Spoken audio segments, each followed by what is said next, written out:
Let us start the book. Unreasonable Hospitality. Picture this. Two men sit on the steps outside a London hotel, late at night, passing a bottle of bourbon back and forth, trying to drown their disappointment. They are Will Guidara and his chef partner Daniel Humm, and just hours earlier, their restaurant, 11 Madison Park, had been named one of the 50 best restaurants in the world. That should be a triumph. The problem is that they came in dead last on the list, number 50, and because it was their very first time at the ceremony, no one had warned them that the moment your name is called, your face is projected onto a 30-foot screen for every famous chef on earth to see. So while the whole room watched, the two of them sat there looking utterly crushed. Later, an Italian chef who would place number 6 laughed in their faces and said, "You guys looked pretty happy up there." That night, somewhere near the bottom of the bourbon bottle, they made a decision that sounded completely insane. On a cocktail napkin, they wrote 4 words. "We will be number 1 in the world."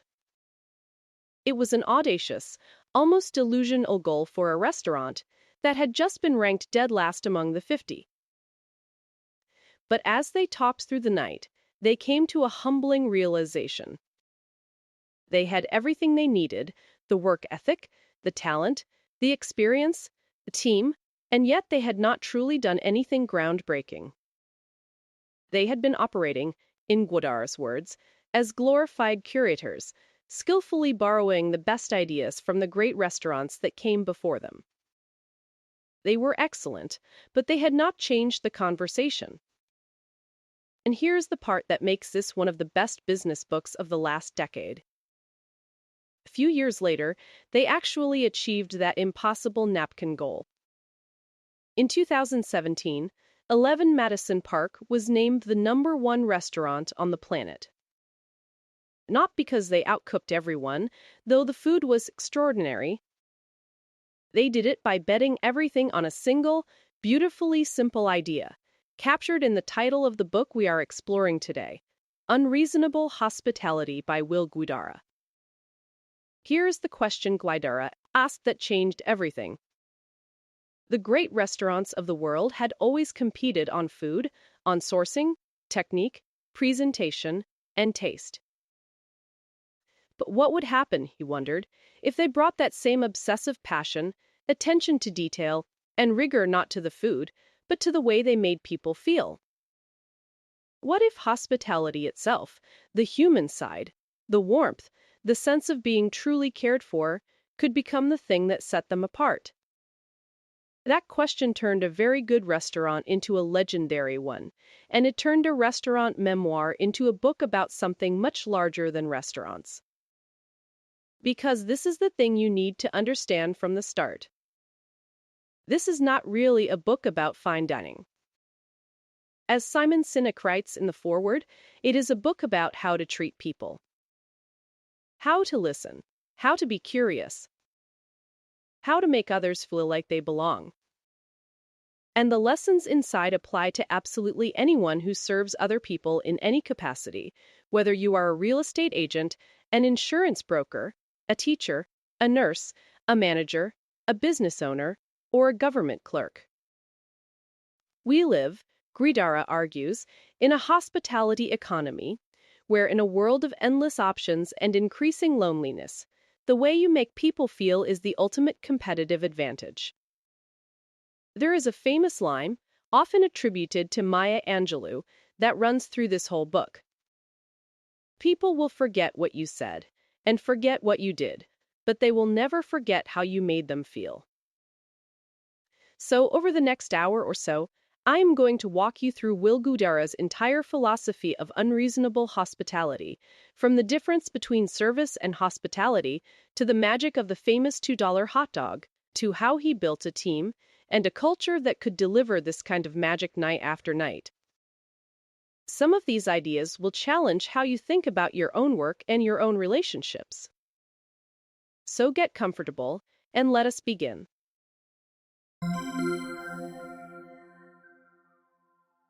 What you will learn. Before we dive into the key points, here's a quick look at what you will take away by the end of this video. First, you will learn the crucial difference between service and hospitality and why one is a monologue while the other is a dialogue. Second, you will discover what it actually means to be unreasonable in the best possible way, and why giving people more than they expect is the most powerful thing you can do.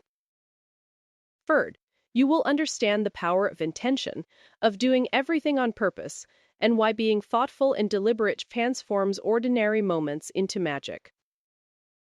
Fourth, you will learn the principle of enlightened hospitality and why taking care of your team has to come before taking care of your customers. Fifth, you will discover the rule of 95-5, a simple and brilliant approach to managing resources that frees you to be wildly generous where it counts. Sixth, you will hear the story of the famous hot dog and learn how to create unforgettable, personalized moments by simply paying attention and listening. Seventh, you will learn how Guidara built a culture of excellence and collaboration, why he raised the bar relentlessly, and how he balanced high standards with genuine care. Eighth, you will understand the leadership lessons at the heart of the book, including how to give feedback, how to use affirmation, and why great service is impossible without great leadership.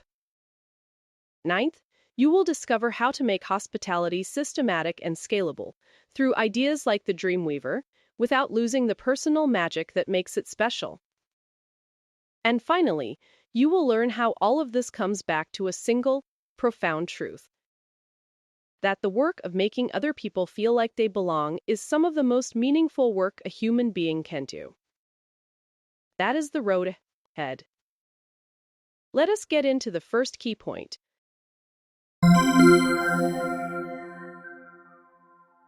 Point 1. Service is a monologue. Hospitality is a dialogue. The first key point is the foundation the entire book is built upon, and it is a distinction so simple, yet so powerful, that once you understand it, you can never see your own work the same way again.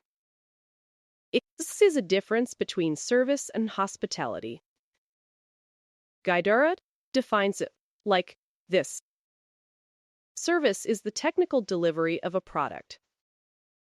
It is doing your job correctly, getting the details right, being efficient, professional, and competent. Hospitality, on the other hand, is how the delivery of that product makes the person feel. Service is black and white. It is whether you did the thing properly. Hospitality is color. It is the warmth and emotion you bring to it. To put it another way, service is a monologue. You decide on your standards and you impose them on the guest, the same way for everyone, regardless of who they are. Hospitality is a dialogue. It requires you to listen, to pay attention to the specific person in front of you, and to respond to who they actually are and what they actually need in that moment. Think about the difference in your own life. You can go to a restaurant where the service is flawless, the food arrives on time, the waiter is polite and competent, every technical box is checked, and yet you leave feeling like just another transaction, another table that got processed. And you can go to a humbler place where maybe the service is not perfect, but someone made you feel genuinely welcome, remembered your name, laughed with you, and treated you like you mattered. Which one do you remember? Which one do you tell your friends about? Almost always, it is the second one. Because, as that Maya Angelou line reminds us, people forget the technical details, but they never forget how you made them feel. Guidara traces this understanding back to his own childhood, to his 12th birthday, when his father took him to the legendary Four Seasons restaurant in New York. He did not know its history or its famous patrons. What he knew was how it made him feel. A uniformed server carved his duct tape side on a gleaming cart, called him sir, and when young Will dropped his napkin, the server quietly replaced it with a fresh one, without a word of fuss. The restaurant, he says, cast a spell. put the whole world on pause, so that for 2.5 hours nothing existed except what was in that room. 30 years later, he still had not forgotten the feeling. And that single experience set the course of his entire life. He realized a restaurant could create actual magic, and he was hooked. The crucial insight here is that service and hospitality are not the same skill, and excellence in one does not guarantee the other.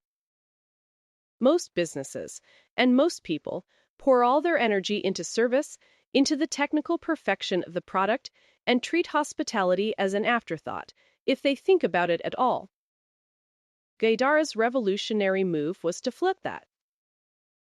He decided that hospitality, the human, emotional side, deserved just as much obsessive attention, creativity, and rigor as the food itself. And in a world drowning in options where the technical quality of products is increasingly identical, that human warmth becomes the one thing competitors cannot easily copy. There is an even deeper way to understand the distinction. Service says, I am doing this for you. Hospitality says, I am on your side. When you experience true hospitality, you feel that the person serving you is your ally, that they want you to have a wonderful time as much as you do, that they are rooting for you. That sense of someone being genuinely on your side is something we feel instantly and remember for years. It is the difference between a server who correctly recites the specials and one who leans in and says, honestly, skip that one tonight, but the fish is incredible. The first is accurate. The second makes you feel cared for, because it signals the person is looking out for you, not just performing their duties. That shift, from delivering a product to being on someone's side, is the entire essence of hospitality. So the first lesson is to stop asking, only did I do my job correctly? And start asking, how did I make that person feel? That second question is where all the magic lives.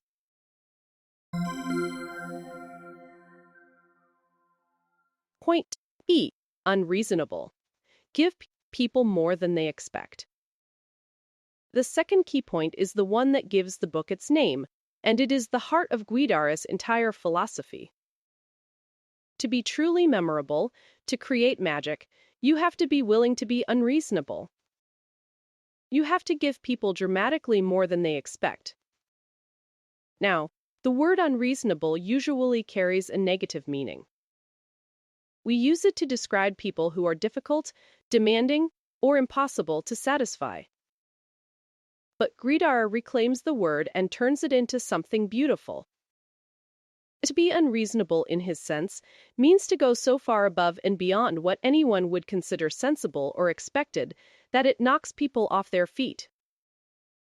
It is the gesture that is so thoughtful, so generous, so over the top that it transcends ordinary service entirely and becomes unforgettable. Reasonable hospitality meets expectations. Unreasonable hospitality shatters them. Guidara learned this early in his career when he worked at the famous restaurant Spago in Los Angeles. One of Spago's best regulars was a very large man, and ordinary restaurant chairs were uncomfortable for someone his size. So when Wolfgang Puck's team opened a new location, Barbara Lizaroff, a creative force in the company, secretly arranged to have the regular's favorite chair from his own home photographed and measured. Then she had a furniture maker build an exact replica and upholster it in the restaurant's fabric, so that when the man arrived, his perfect chair was waiting for him. Young Will's job that summer was to haul that enormous custom chair from the back of the restaurant to the man's table every single morning.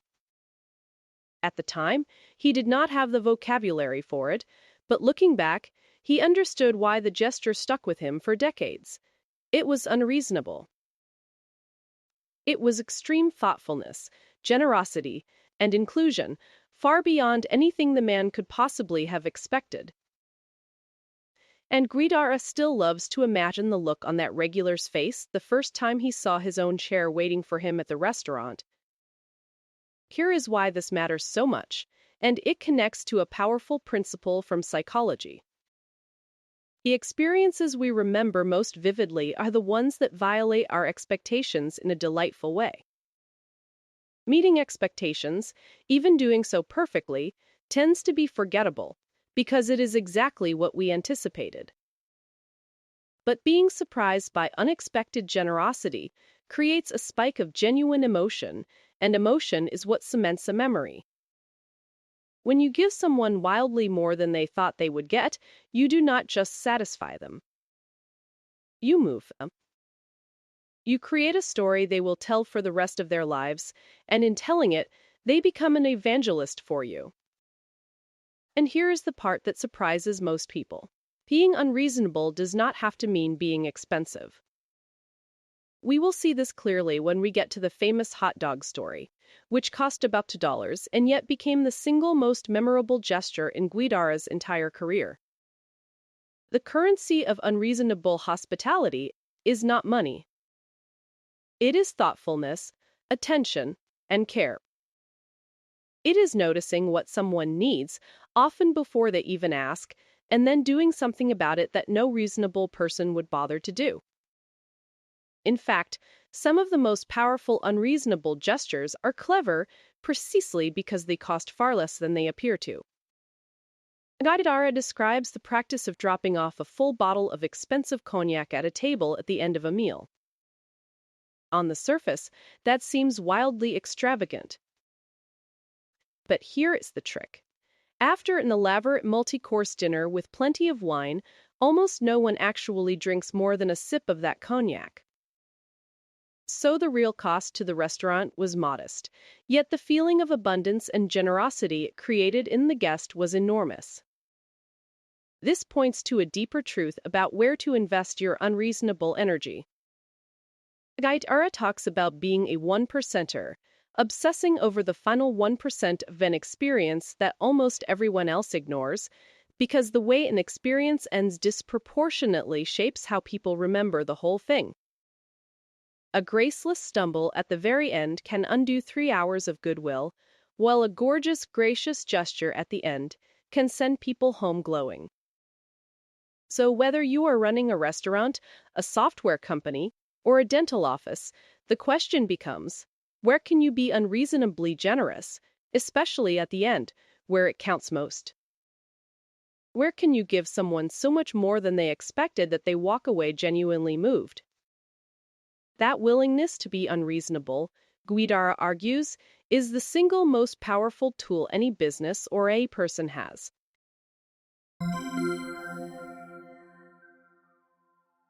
Point 3. The extraordinary power of intention. The third key point is a quiet but transformative idea that underlies everything Guidara does. He calls it the power of intention. The principle is simple. Do everything on purpose. Be deliberate. Nothing that matters should happen by accident. Guidara is almost obsessive about this. He believes that the difference between the ordinary and the extraordinary is often just intention, the act of thinking carefully about why you are doing something and what effect you want it to have, rather than just going through the motions out of habit. He talks about how easy it is, in any job, to operate on autopilot, to do things simply because that is how they have always been done, without ever stopping to ask whether they actually serve the purpose you care about. The antidote is to bring conscious intention to every detail. Why is the music at this volume? Why is the lighting set this way? Why do we greet people with these exact words? When you start interrogating every choice and aligning it with the feeling you want to create, ordinary moments start to become magical. He gives a wonderful example of what he calls being a 1%er. Paying attention to the final 1% of an experience that almost everyone else ignores. Most businesses focus on the big, obvious things and let the small final touches slide.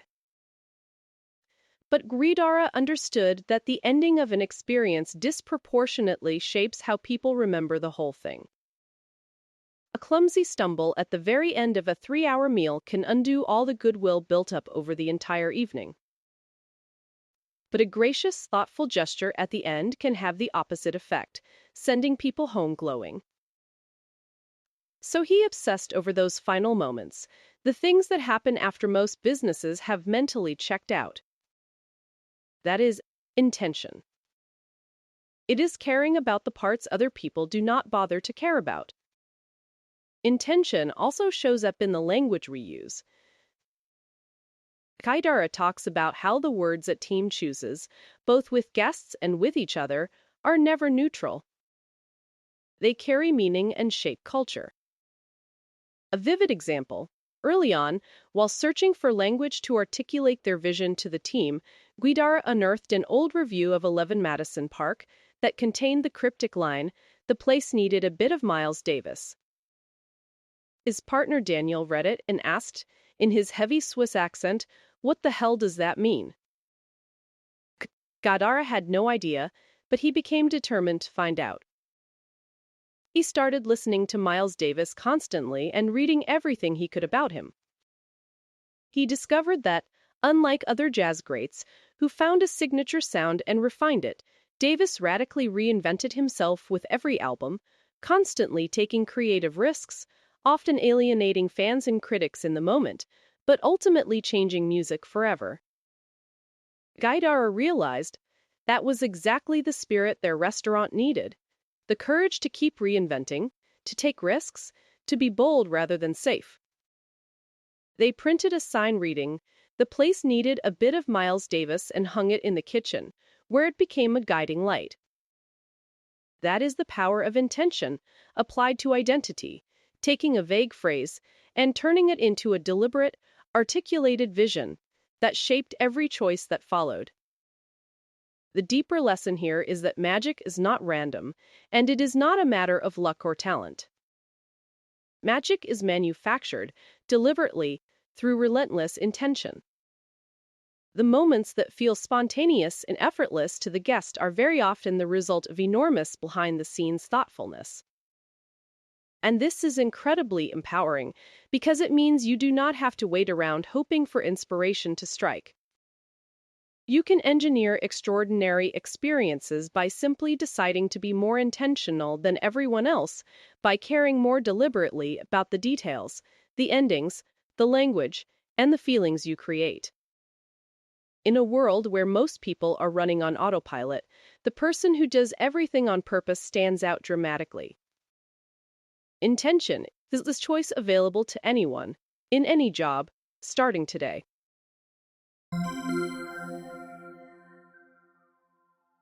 Point 4. Enlightened hospitality. Take care of your team first. The fourth key point shifts our focus from the customer to the people behind the scenes, and it contains one of the most important leadership lessons in the entire book. Guidara learned it from his mentor, the legendary restaurateur Danny Meyer, and it is called enlightened hospitality. The core idea is radical. You have to take care of your own team before you take care of your customers. This upends the traditional way most businesses think. The old saying is the customer always comes first. But enlightened hospitality flips the hierarchy. Danny Meyer's order of priorities put his employees first, above even the guests and the investors. At first glance, this sounds backwards, even reckless. How can you put employees ahead of the very customers who pay the bills? But the logic, once you see it, is airtight. If you want your frontline team to take extraordinary care of your guests, to be warm, generous, attentive, and genuinely caring, then those team members have to feel that way themselves. People who feel uncared for, stressed, or undervalued simply cannot pour warmth and generosity into others. You cannot give what you do not have. So if you want your people to make customers feel wonderful, you first have to make your people feel wonderful. As Simon Sinek puts it in the foreword, great service cannot exist without great leadership. The two are inseparable. Guidara describes how this principle came alive when he first encountered Danny Meyer's Union Square Hospitality Group. The central concept that taking care of one another would take precedence over everything else was not just a slogan on a wall. It shaped every decision. And the beautiful thing is that it does not mean the customer suffers. Quite the opposite. When team members feel genuinely supported and cared for, they naturally extend that same care to the people they serve. The warmth cascades outward.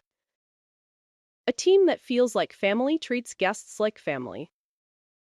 A team that feels like cogs in a machine treats guests like transactions. The culture you build internally is the experience your customers ultimately receive. There is a famous story from Danny Meyer's own book, Setting the Table, that captures how the spirit of going above and beyond spreads through a team. A couple celebrating their anniversary at one of Meyer's restaurants suddenly remembered, mid-meal, that they would left a bottle of champagne chilling in their freezer at home, where it would almost certainly explode before they got back. They mentioned it to the sommelier, half joking. The sommelier quietly tipped their house keys, sent someone to their apartment to rescue the champagne, and when the couple arrived home that night, they found the bottle safely tucked into their refrigerator, along with a tin of caviar, a box of chocolates, and an anniversary card from the restaurant. Stories like that one circulated through the whole company, and they did something powerful. They primed everyone who heard them to go looking for their own opportunities to create that kind of delight. Guidara shows how this exact dynamic played out at his own restaurant. The first time a guest mentioned she would have to interrupt her meal to go feed her parking meter a few blocks away, it felt completely natural for the team to offer to do it for her. And that small gesture worked so beautifully that it became a permanent part of their steps of service. The host would casually ask each guest, "How would you get here tonight?" If they would driven and parked at a street meter, someone from the team would slip out and feed quarters into it throughout the meal, so the guests never had to think about it again. Notice how that gesture was born, not from a top-down order, but from a culture where people had been primed, by story after story, to look for ways to make guests' lives a little more seamless and delightful. That is what enlightened hospitality produces when it is working. This is why so much of Unreasonable Hospitality is actually a leadership book disguised as a restaurant memoir. Guidara spends enormous energy on the question of how to lead people well, how to make them feel seen, valued, challenged, and supported, because he understood that the guest experience is downstream of the employee experience. You cannot fake hospitality. If the people delivering it are miserable, the cracks will show. But if they are genuinely fulfilled and proud of where they work, that energy becomes contagious and unmistakable. The takeaway extends far beyond restaurants. Whatever you do, if you lead people, the way you treat them is not separate from the results you get. It is the engine of those results. The manager who berates and neglects their staff and then wonders why customers complain has the causality exactly backwards. Consider how obvious this becomes once you see it. A flight attendant who has been treated like a disposable cost all week cannot suddenly radiate warmth to passengers. A nurse who feels unsupported and overworked cannot pour endless compassion into patients. A salesperson who feels squeezed and disrespected by management will pass that same energy on to customers. The emotional state of your team is not a private internal matter. It leaks out into every single interaction they have with the people you are trying to serve. So, the lesson is to obsess over your own team's experience with the same intensity you bring to your customers' experience. Make your people feel like they belong, like they matter, like they are cared for. Do that, and they will carry that feeling to everyone they touch. Enlightened hospitality recognizes a simple truth. How you treat your people is how your people will treat the world.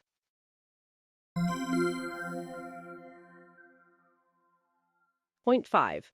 The rule of 95-5. Be disciplined, so you can be generous. The fifth key point gives you one of the most practical and clever tools in the whole book, a principle Guidara calls the rule of 95-5. It is a simple system that allowed him to be wildly, unreasonably generous without ever going broke. The rule is this: manage 95% of your resources with absolute discipline so that you can spend the remaining 5% foolishly, extravagantly, and unreasonably on the things that create magic. Guidara developed this principle during his time managing a restaurant at the Museum of Modern Art, and the story of its origin is wonderful. He became obsessed with designing a gelato cart for MoMA's famous sculpture garden, a space surrounded by masterpieces by Picasso, Matisse, and Henry Moore. Everything about the cart had to be perfect to live up to that setting. He partnered with a world-class gelato maker, and using MoMA's prestigious brand as leverage, he got the gelato at a steep discount and the beautiful cart itself for free. He was managing his costs brilliantly. But then his partner found a company in Italy making tiny, patty-shaped blue plastic spoons that were extraordinarily well-designed, completely unique, and, in Guidara's words, preposterously, heartbreakingly expensive. By any reasonable measure, spending a fortune on disposable plastic spoons was absurd. But Guidara had to have them. The sculpture garden deserved them. When his boss first saw one of those spoons and learned the price, she narrowed her eyes and said, "We will talk about this later." But a month later, when they reviewed the financials for the cart, she never said another word about the spoons. Because Guidara had managed 95% of that budget down to the penny, getting the discounted gelato and the free cart, which earned him the right to splurge on the one small detail that he believed would transform the entire experience. And it worked. He later watched the head of the museum buy gelato for a group of visiting curators, and every single one of them paused to admire the spoons. And that, he realized, was the principle in miniature. He carried the rule of 95-5 to 11 Madison Park, where it shaped everything. Take wine pairings, the tastes of wine served alongside each course of a tasting menu. The conventional approach is to split the wine budget evenly across all the courses. Instead, Guidara had his sommeliers choose slightly less expensive, but still excellent wines for the majority of the courses, so that at the very end, they could splurge on one rare, special, expensive glass, something like a Grand Cru Burgundy that guests would almost never expect to encounter in an ordinary pairing. Imagine the delight of being surprised by a glass of something extraordinary you never dreamed you would be served. The discipline across the many made the magic of the one possible. He even applied 95-5 to his team, running a tight ship on staffing costs all year so that a few times a year he could spend an obnoxious amount of money on over-the-top staff parties, complete with a DJ and cases of Dom Perignon. The discipline funded the generosity for guests and team alike. This principle is so powerful because it resolves what seems like an impossible tension. How do you reconcile being financially responsible with being unreasonably generous? Most people think you have to choose one or the other. Either you are a tightwad who controls costs, or you are a big spender who blows the budget. The rule of 95-5 says you can be both. In fact, you must be both. The discipline is not the enemy of generosity. It is what makes generosity sustainable. You are in the right to be foolish with a small slice precisely by being rigorous with the large majority. And notice the mindset shift here. The 5% is not waste, even though it might look like it on a spreadsheet. It is the highest leverage spending you do, because it is what creates the unforgettable moments, the stories, the loyalty, and the word of mouth that no advertising budget could ever buy. Guidara reviewed that foolish spending line in his financials carefully because he understood it was not really an expense. It was an investment in the emotional experience that set the whole business apart. So the lesson for any business, or even any individual managing their own resources, is to be intentional about both halves. Be genuinely disciplined with the bulk of your time, money, and energy, not for its own sake, but so that you have the freedom to be spectacularly, memorably generous in the moments that matter most. Discipline and generosity are not opposites. They are partners.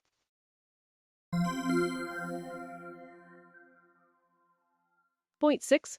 The hot dog. Listen, then create unforgettable moments. The sixth key point centers on the single most famous story in the book, a story about a $2 hot dog that perfectly captures everything Guidara is trying to teach. And the lesson underneath it is this. The most magical moments come not from grand budgets, but from genuinely listening to people and then acting on what you hear. Here is what happened. One afternoon, Guidara was clearing plates from a table of 4 European guests who were heading straight to the airport after their meal, making 11 Madison Park their final stop in New York. As he bussed their table, he overheard them excitedly recounting all the incredible food they would eaten on their trip. They would been everywhere, the best restaurants in the city, and then one of them said something that made a light bulb peer over Guidara's head. The only thing we did not eat was a street hot dog. Most people would have heard that comment and let it float right past them. But Guidara was listening, truly listening. He immediately dropped the dirty dishes in the kitchen and ran outside to the Savart's cart on the corner, where he bought a single dirty water hot dog, the cheap, classic New York street food, for about $2. Then came the hard part. He brought it back into the kitchen of his 4-star restaurant and asked his chef partner Daniel Humm to plate it. Daniel looked at him like he would lost his mind. Serving a street hot dog in one of the finest restaurants in the world? But Guidara held his ground and insisted it mattered. So Daniel cut the hot dog into 4 perfect pieces, added an elegant swoosh of mustard and ketchup, and beautiful little quenelles of sauerkraut, and relished each plate. Before the final savory course, Guidara brought the artfully plated hot dog to the table and confessed that he would be eavesdropping. He told them, "We are thrilled you chose us for your last meal in New York, but we did not want you to go home with any culinary regrets." And the guests, in his words, freaked out. Guidara reflects that over his career he had given away thousands of dishes and many thousands of dollars worth of food, and yet nobody had ever responded to anything the way that table responded to that $2 hot dog. Before they left, every single person at the table told him it was the highlight not just of the meal, but of their entire trip to New York, a story they would tell for the rest of their lives. The genius of this moment, and the reason it became the template for so much of what followed, lies in a few things. First, it cost almost nothing.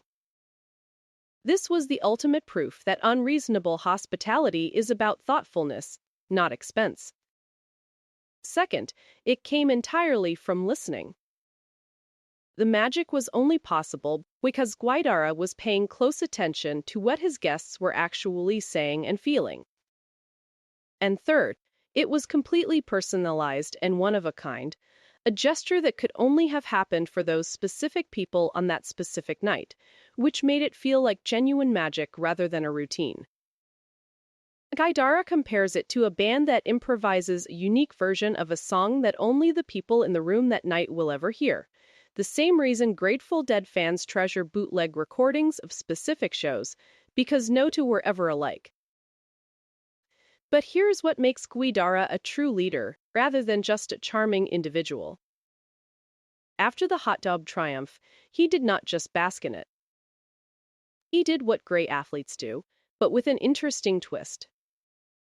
Athletes typically go to the tape to study their mistakes after a bad game. Guidara realized you should also go to the tape after a great game to understand and hold on to exactly what you did well. So he gathered his staff and analyzed the hot dog moment. What exactly had made that gesture so powerful? And crucially, how could they systematize the ability to create moments like it again and again for guest after guest? He realized that while the custom chair at Spago had been inspiring, it was not scalable. You cannot call a furniture maker for every guest. But the hot dog proved you did not need a big budget to blow someone's mind. All you had to do was pay attention.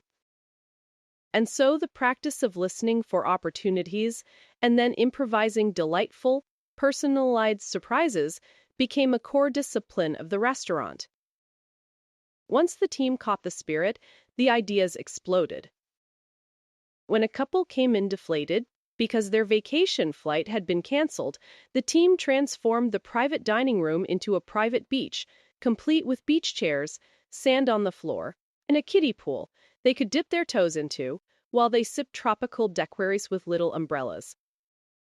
When a couple who had gotten married at the restaurant returned for their anniversary, the team set up dessert in the very room where they would married, dimmed the lights, and played Lovely Day by Bill Withers, their wedding song, a detail pulled from the restaurant's notes.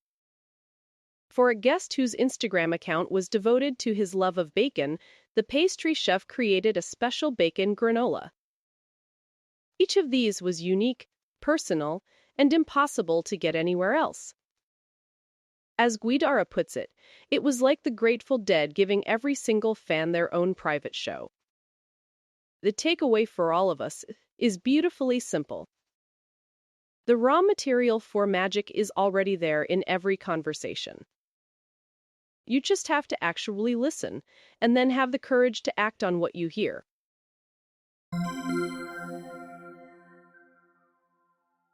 Point 7. Pursue excellence relentlessly. Raise the bar. The seventh key point addresses something essential that balances all the warmth and generosity we have been discussing.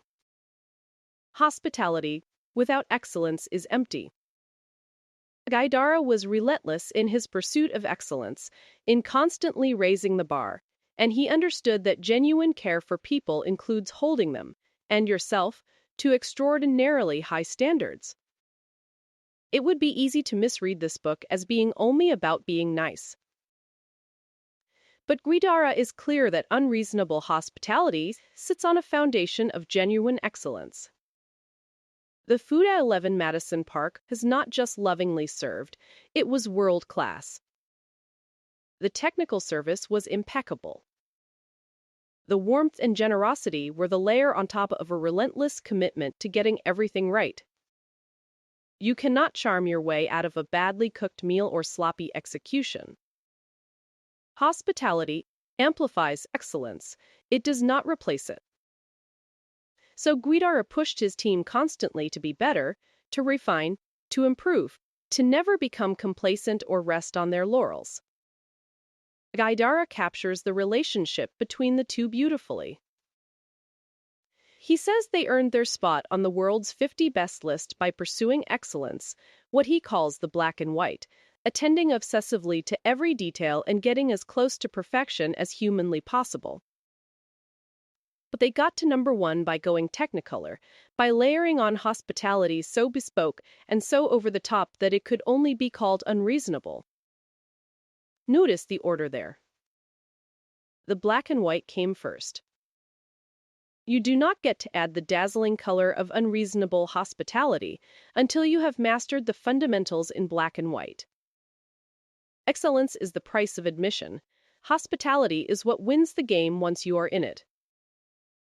And he is clear about what excellence actually is. It is not one grand gesture, but the culmination of thousands of tiny details, executed correctly, over and over. When the New York Times critic Frank Bruni walked in to re-review the restaurant, the team was, in Guidara's word, obsessed. because they understood that their rating would be decided by the accumulation of countless small things, each one done right. Greatness is not a single heroic act. It is a relentless attention to the hundreds of little things that everyone else lets slide. Remember how the whole journey started, with that napkin declaration to become #1 in the world. What drove that was not just ambition for its own sake. Guidara and Humm realized, sitting on those steps in London, that they had been operating as what he called glorified curators, skillfully assembling the best ideas from the great restaurants that came before them, but never actually creating something groundbreaking of their own. They were excellent, but they had not changed the conversation. The pursuit of true excellence meant having the courage to stop merely copying and start innovating, to create something no one had created before. That is a much harder and riskier path than simply being very good, but it is the only path to greatness. Guidara also understood something subtle about standards and care. Holding people to a high bar is not the opposite of caring for them. It is an expression of caring for them. When you push someone to be excellent, you are communicating that you believe in their potential, that you think they are capable of more than mediocrity. Lowering your standards for someone, by contrast, can quietly signal that you do not think they can handle the challenge. So the relentless pursuit of excellence and the deep care for his team were not in tension. They were two sides of the same coin. He demanded a lot because he believed in them, and because he wanted them to experience the profound pride that comes from being part of something truly exceptional. Of course, this has to be balanced. Guidara is honest that the relentless pursuit of excellence can tip over into burnout and imbalance, and he writes about learning to restore balance, both for himself and his team, recognizing that you cannot sustain greatness if you grind people into the ground. The high standards have to be paired with genuine support, recovery, and humanity. Part of pursuing excellence is also having the courage to have a point of view. Guidara reads all of his criticism, every review, every word, because he believes the day you stop caring what people think is the day you grow complacent. But, crucially, he does not change things every time someone complains, even if many people complain. Because if you try to be all things to all people, that is proof you do not have a point of view, and to make a real impact, you must have one. Criticism, he says, is an invitation to have your perspective challenged and to grow by genuinely considering it, after which you might keep your choice or change it entirely. Either way, you grow by engaging with it and then deciding again, on purpose. Excellence requires this kind of conviction. The willingness to stand for something specific and distinctive, rather than blandly trying to please everyone, and therefore moving no one. But the core lesson stands. Do not mistake hospitality for lowering your standards. The warmth and the excellence have to coexist. Be relentlessly, even unreasonably, committed to being excellent at the core thing you do, and then wrap that excellence in extraordinary care. Greatness lives at the intersection of the two.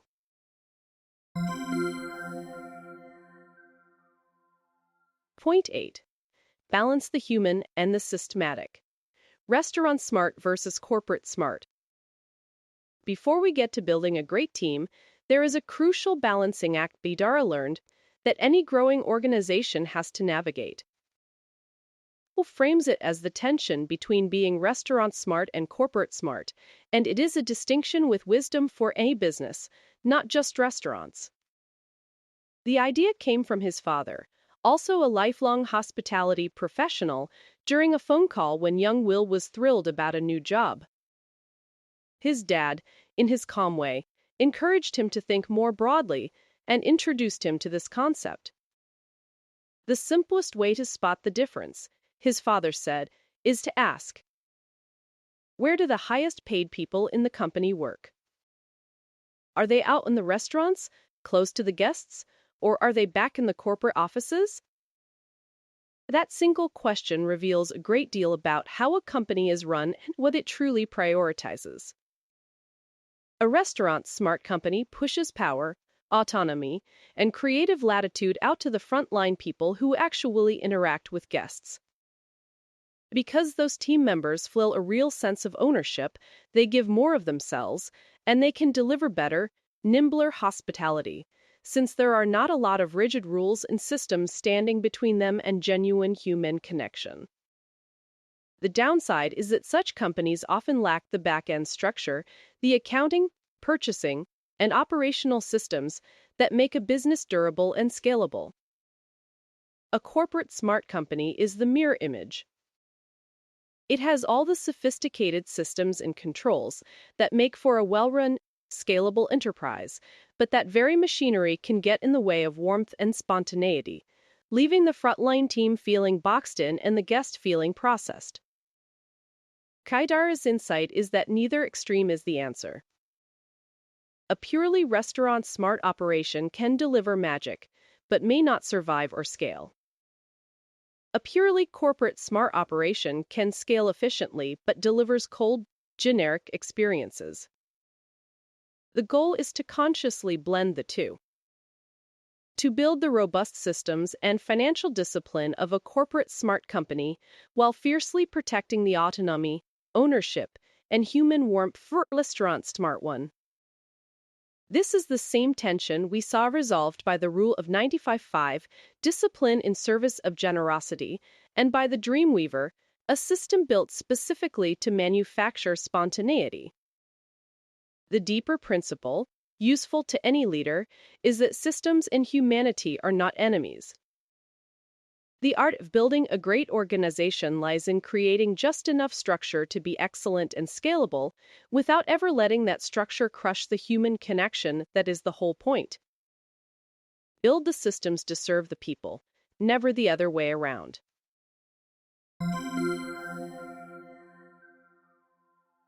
Point 9. Build a culture of collaboration and ownership. The eighth key point goes deep into how Guidara actually built the team that could deliver all of this, night after night. Because here is the truth. One charismatic leader can create a magical moment here and there, but only a great culture can create magic consistently, at scale, across hundreds of people and thousands of guests. Guidara's secret was building a culture of collaboration and genuine ownership. A central idea here is that you cannot have a top-down operation where one person dictates every gesture and everyone else simply follows orders. That does not scale, and it does not produce the kind of spontaneous, personalized magic that makes hospitality unforgettable. Instead, Guidara worked to create an environment where every member of the team felt genuine ownership over the guest experience, where they were empowered and encouraged to notice opportunities and act on them creatively, on their own initiative.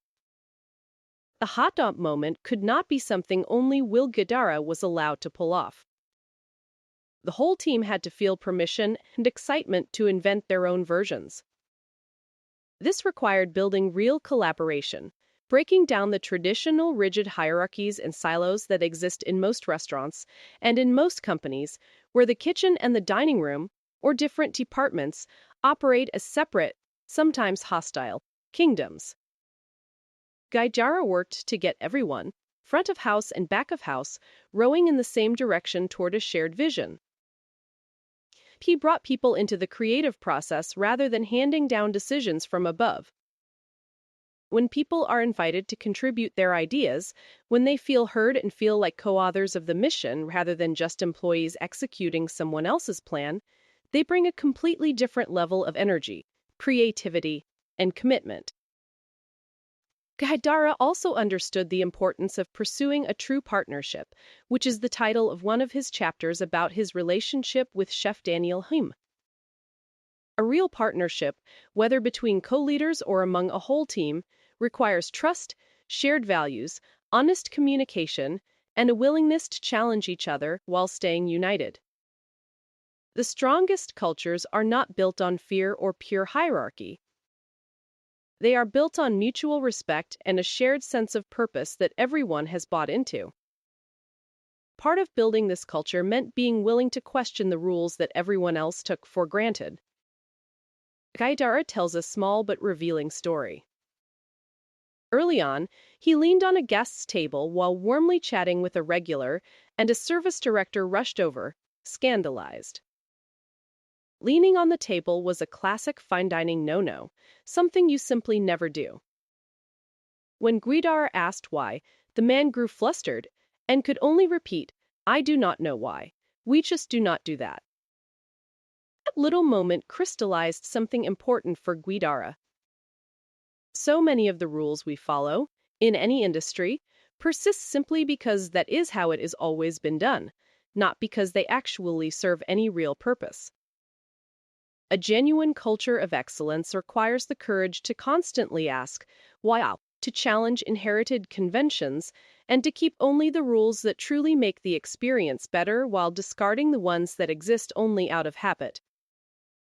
The willingness to question everything, and to do things differently when the old way no longer serves the mission, was central to how 11 Madison Park reinvented fine dining rather than just imitating it. The deeper principle is that culture is what happens when the leader is not in the room.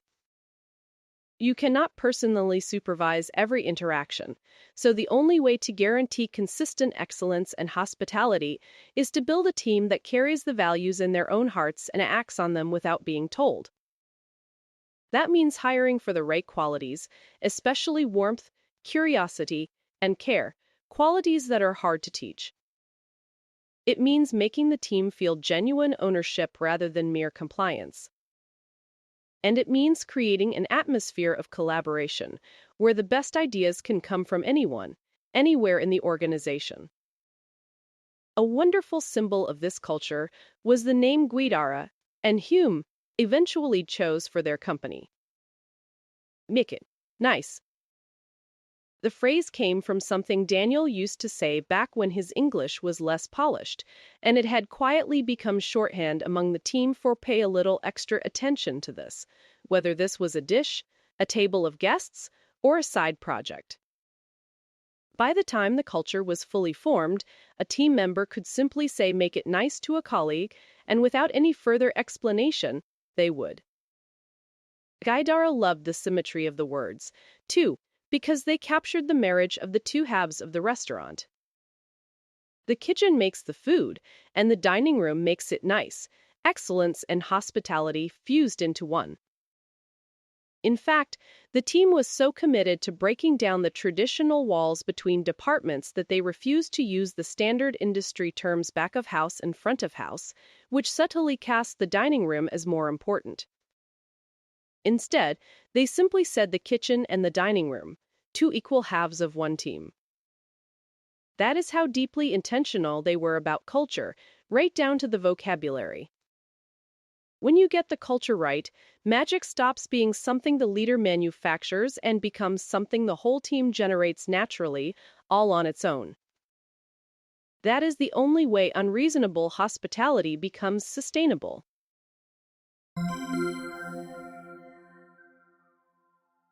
Point 10. Lead with affirmation, feedback, and purpose. The ninth key point distills Guidara's most important leadership practices, the specific ways he led human beings to bring out their best. 3 ideas stand out: leading with purpose, leveraging affirmation, and giving feedback the right way. Let us start with purpose, because it comes first. Guidara talks about working with purpose, on purpose. People do not give their best to a job that feels meaningless. They give their best when they understand why their work matters, when they feel connected to a mission larger than themselves. So a huge part of Guidara's leadership was constantly connecting his team to the deeper purpose of what they were doing. They were not just serving food. They were creating magic, giving people a sense of belonging, making moments people would treasure for a lifetime. When a dishwasher or a busser understands that their work is part of creating genuine joy in someone's life, the whole nature of the job changes. Great leaders are relentless about reminding their people of the why behind the what. Next, affirmation. Guidara devotes real attention to the power of affirmation, of catching people doing things right and telling them so, specifically and genuinely. It is easy as a leader to focus only on what is going wrong, on the mistakes and the gaps. But Guidara understood that affirmation is rocket fuel for a team. When you notice and name someone's excellent work, you do not just make them feel good. You reinforce exactly the behavior you want more of, and you build their confidence to keep reaching higher. Affirmation tells people they are seen, that their effort registered, that they matter. And a person who feels seen and valued will run through walls for you. This is not empty flattery. It is specific, sincere recognition of real contribution, and it is one of the most underused tools in leadership. Then there is feedback, the harder side of the coin. Guidara is thoughtful about how to give corrective feedback in a way that builds people up rather than tearing them down. The goal of feedback should never be to make yourself feel powerful or to vent frustration. The goal is to help the other person improve, which means feedback has to be delivered with genuine care and respect, in a way that preserves the person's dignity. He follows a principle drawn from the management writer Ken Blanchard. Deliver criticism privately and without raging, and always criticize the behavior, not the person. Even on the rare occasion when he raised his voice to convey seriousness, his words stayed measured and controlled. He might have been emotional about a situation, but he never lost control, and he never attacked someone's character. There is a connection here to that earlier idea of holding high standards as a form of caring. When feedback comes wrapped in evident belief in the person and a sincere desire to see them grow, people can receive even hard truths without becoming defensive. The same message delivered with contempt produces resentment. Delivered with care, it produces growth. Guidara also offers a beautiful insight about the kind of people who excel at hospitality and how to lead them. People who are gifted at making others feel cared for, he observes, tend to be highly sensitive. They notice everything, they feel deeply, and they care a lot. These traits are genuine superpowers, the delicate antennae that let a great server sense that a guest is intimidated by the room, or that a table is growing frustrated about a slow course, or that there is tension between two diners that needs space to resolve. But that same sensitivity can make these people more demanding to manage. They may need more reassurance, more reinforcement, more careful handling. Guidara's point is that a wise leader does not resent this. They understand that the very tenderness that makes someone occasionally high maintenance is inseparable from the gift that makes them extraordinary at their work. You lead sensitive, caring people with extra patience and affirmation because you are protecting the very quality that makes them special. This is a profound reframe. The things that make your best people a little harder to manage are often the same things that make them your best people. Underlying all three of these is the single biggest leadership theme of the book. Leadership is itself an act of hospitality. The way you treat your team is just internal hospitality. You lead people the same way you would want them to treat guests, by making them feel seen, valued, challenged, and supported. You give them purpose, so the work has meaning. You affirm them, so they know they matter. You give feedback with care so they can grow without being diminished.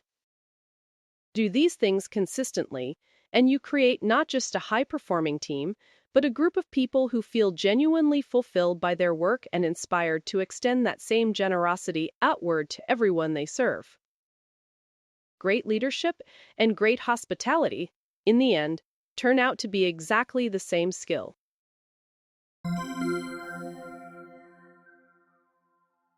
Point 11. Earn informality and make hospitality scalable. The Dreamweaver. The 10th key point tackles a challenge every growing organization faces. How do you keep the personal, human magic alive as you get bigger and more successful? How do you systematize something as spontaneous as delight without killing the very thing that makes it special? Guidara found brilliant answers, including a role he called the Dreamweaver. First, there is the idea of earning informality. As 11 Madison Park rose toward the top, Guidara realized that the stiff, formal, hushed atmosphere associated with traditional fine dining could actually get in the way of genuine human connection.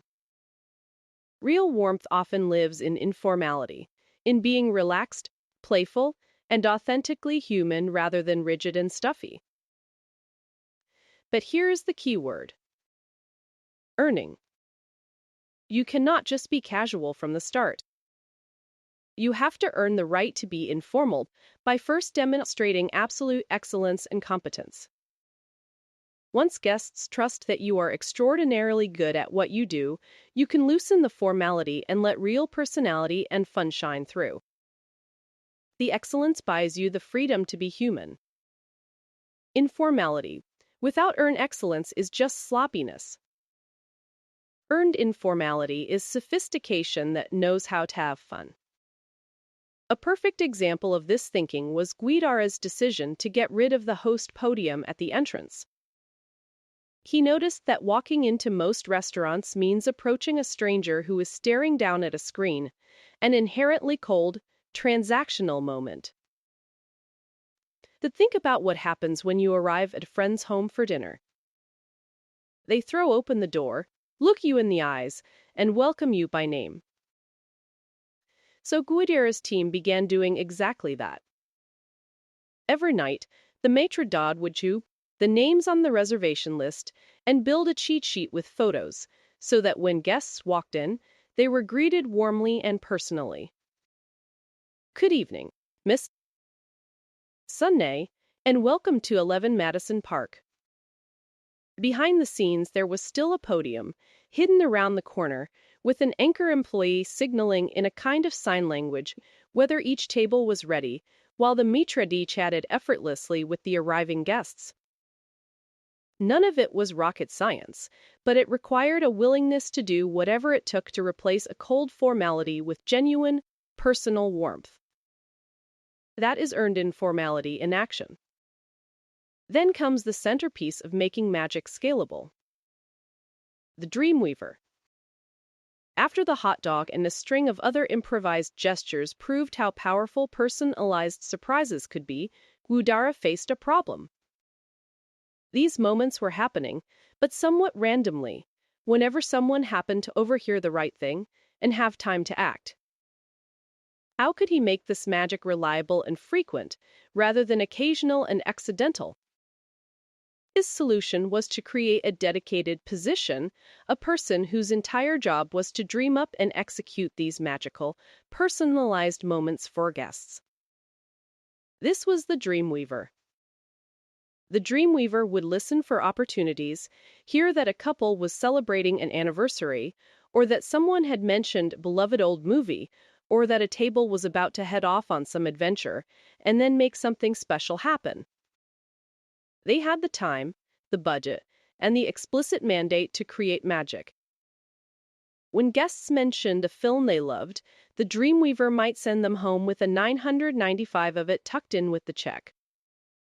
When a table was heading out for more drinks, the team might prepare something to help them on their way.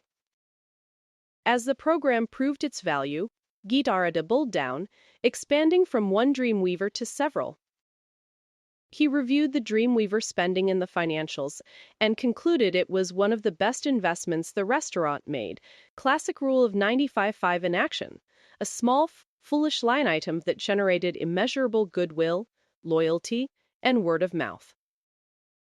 The genius of the Dreamweaver is that it took something that could have remained an occasional happy accident and turned it into a reliable, repeatable system without making it feel mechanical. Because the gestures were still personalized to each guest and still came from genuine listening, they retained their magic even as they became systematic. This is the holy grail for any growing business.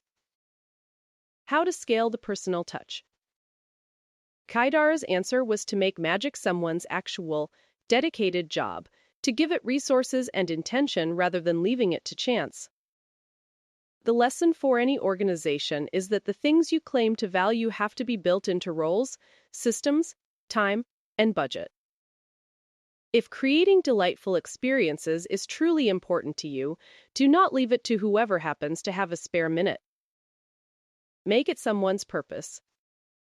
Systematize the soul, and the magic will scale.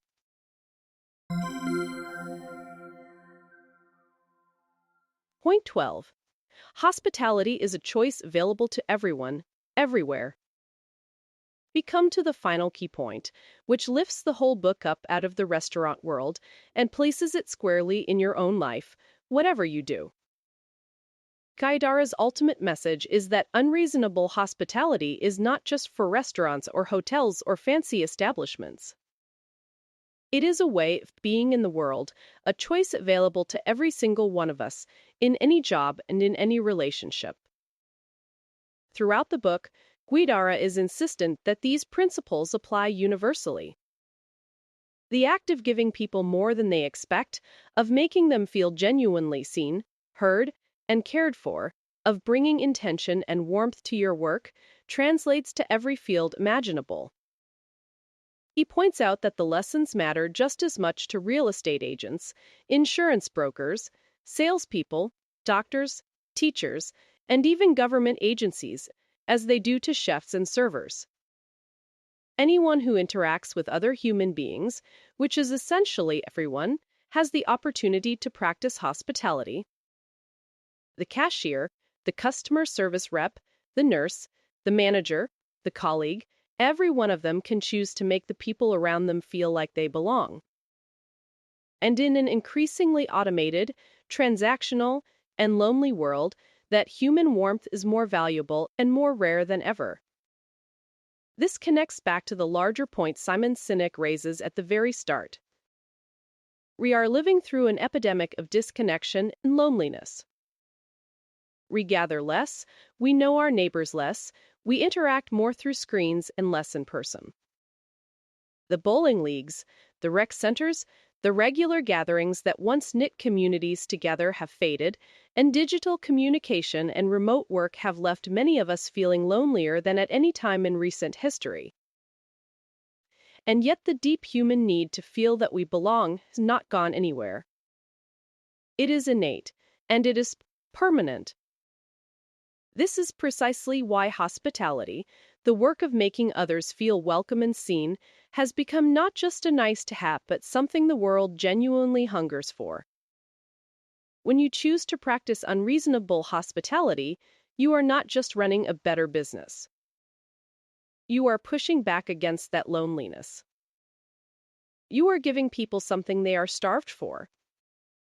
The feeling of being truly cared for by another human being, the feeling that they belong.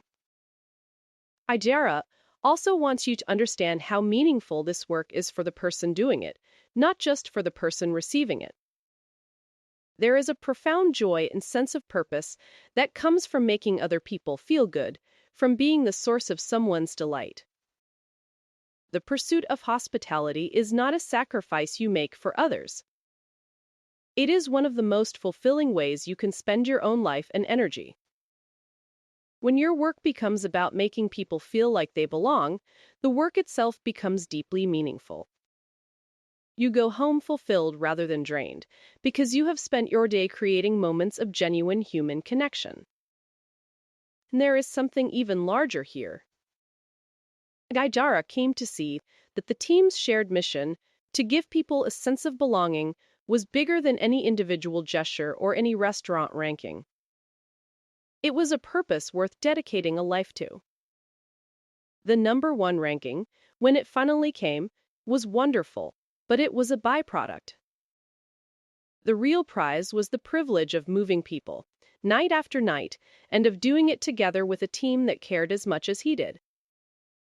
So the final, beautiful takeaway of the whole book is this. You do not need a 4-star restaurant, or a big budget, or a fancy title to change someone's day, or even their life. You just need to pay attention, to listen, to care, and to be willing to give a little, or a lot, more than what is expected. You can be unreasonable in your generosity wherever you are, starting right now.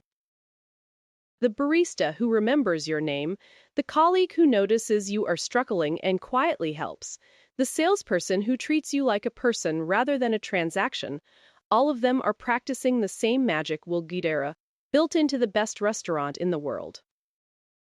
Hospitality, in the end, is simply the choice to make the people around you feel like they matter. And that choice is available to every one of us, every single day.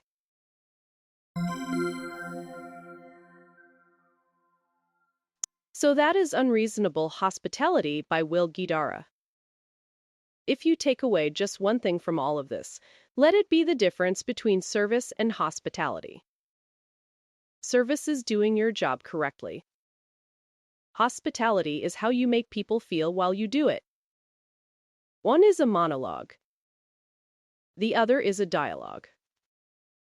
And in a world overflowing with competent service and starved for genuine human connection, the way you make people feel is the most powerful advantage you will ever have.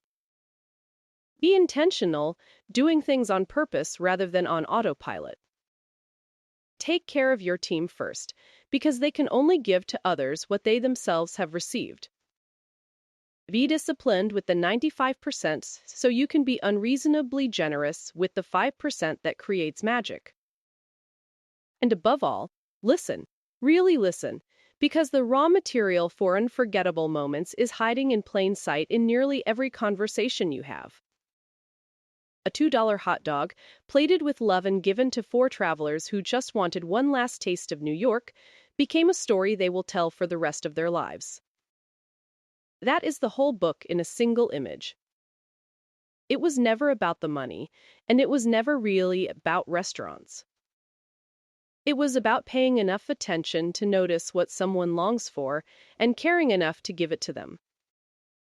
That kind of unreasonable generosity is available to you today, wherever you are and whatever you do. And here's the honest truth. Guidara would want you to sit with as you go. One of his chapter titles says it perfectly. Relationships are simple, but simple is hard. None of what we have talked about is complicated. Listen to people. Make them feel like they belong. Take care of your team.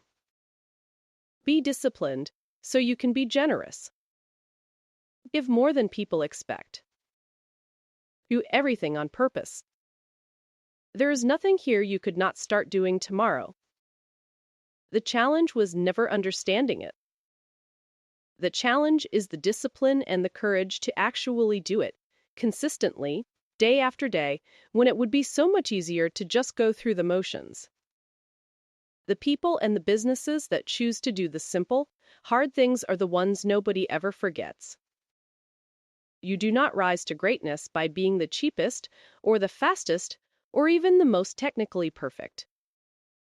You rise by making people feel something. So go be unreasonable, and make someone feel like they belong. Thanks for watching all the way to the end. If this summary gave you something valuable, you know what to do to support the channel. And until next time, take care of the people around you.